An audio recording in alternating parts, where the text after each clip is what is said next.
This easy minestrone soup is hearty and comforting, but it's also healthy and it's super easy to make. Let me show you how. Hey everybody, I'm Kelly with the Suburban Soapbox, and today I'm making a veggie-packed minestrone soup. It is super simple to make, and it's one of my favorite things to make during soup season, which for some of you, soup season is all year. It is loaded with beans and vegetables, zucchini, green beans, tomatoes, you name it, it's in there. And it's so easy.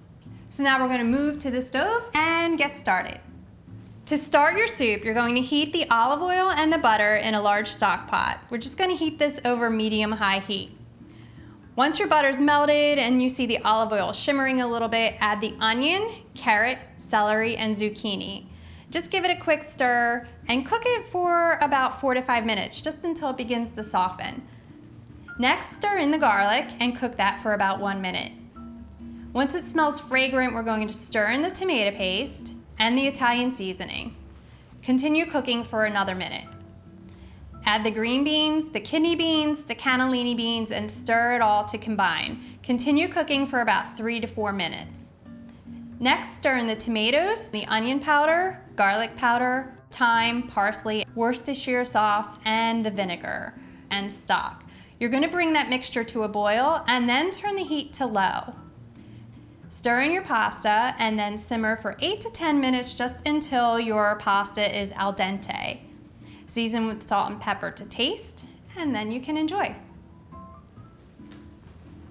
So our soup is all done.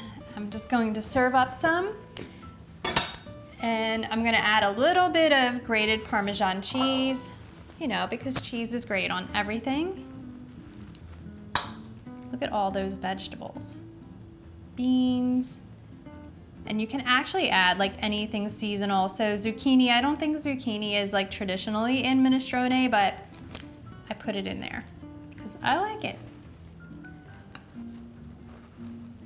Add a little bit of cheese on top. A lot of cheese on top. And now I'm gonna take a bite. It's very hot.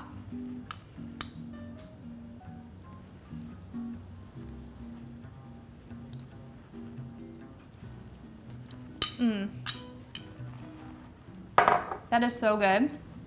You can taste like the richness from the broth, and the vegetables still have a little bit of crunch. If you like to cook it a little bit longer, if you like your vegetables soft, then you can definitely cook it like another 10 minutes. It'd be great. It is so hearty and delicious and comforting.